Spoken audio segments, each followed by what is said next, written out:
Samsung's upcoming One UI 8.5 update is making headlines again, and this time, two major features have been discovered inside the updated Tips app.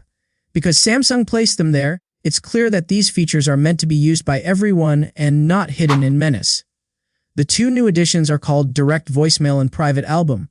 Both are designed to improve privacy, make everyday tasks easier, and reduce the need for third-party apps. One of these features is similar to something Apple already has, while the other improves a Samsung feature that most users didn't even know existed. The first new feature, Direct Voicemail, changes how your phone handles calls when you're busy. Instead of letting calls go unanswered or asking the caller to try again later, the phone will now guide the person to leave a voicemail right away, similar to what iPhone users already have. This feature will work even if the person calling you is using a different Android device, which means Samsung is making it easy for everyone to use. Once Direct Voicemail is turned on, callers can leave a voice message automatically when you don't pick up. You can set how long your phone should ring before switching to voicemail, or you can manually send the caller to voicemail during the call. This is useful for people who are often in meetings, driving, working out, or just can't talk at that moment. Instead of sending quick texts like, "I can't talk right now," you can simply let the caller record their message immediately. There's also a transcription feature. After the caller leaves a message, the phone can show their words in text form. Samsung says you might even be able to see the transcription while the person is speaking.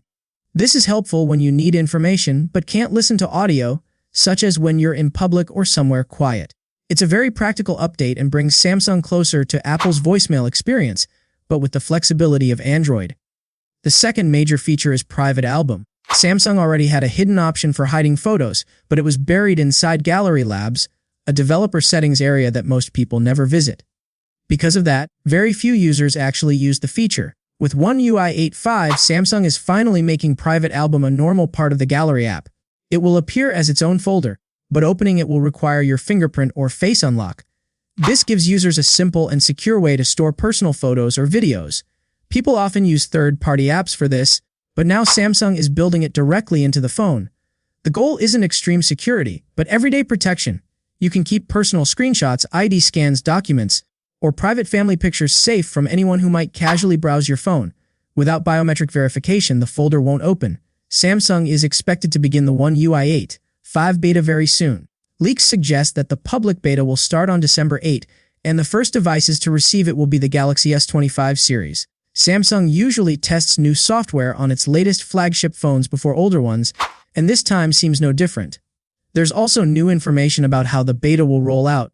It will happen in two phases. Phase 1 includes the United States, South Korea, the United Kingdom, and Germany. These countries usually get early access because they have more testers and closer partnerships with Samsung. Phase 2 will include India and Poland, which usually get updates slightly later but still play an important role in testing due to their large number of users. As always, the update will begin with the Galaxy S25 lineup. Users in these supported regions should start receiving beta notifications soon once Samsung launches it.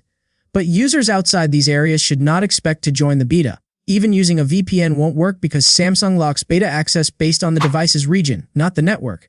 Users of Samsung's A series phones are also unlikely to receive the One UI 8.5 beta. Samsung rarely includes mid-range devices in early beta testing, especially when the update launches alongside a new flagship series. There's also some news about the Galaxy S25 Edge. Recent reports say Samsung has not developed any beta builds for it. The device is still running stable software while the S25, S25 Plus, and S25 Ultra are already in beta.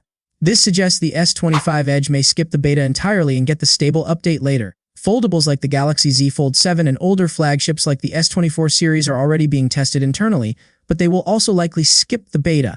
Instead, Samsung may release the stable One UI 8.5 update for them sometime in the second quarter of next year. This strategy has been used before so Samsung can focus development on its newest phones. Overall, One UI 8.5 looks like a meaningful update with features that improve everyday life. Direct Voicemail helps users avoid missed calls and messy communication, while Private Album gives people a safe place for personal photos. The step-by-step rollout also makes the update easier to predict. Samsung is preparing for a busy update season, and the S25 lineup will lead the way. More details will likely appear once the beta starts, and additional changes or features may be discovered along the way. Staying updated will help users know when the new software reaches their region and device.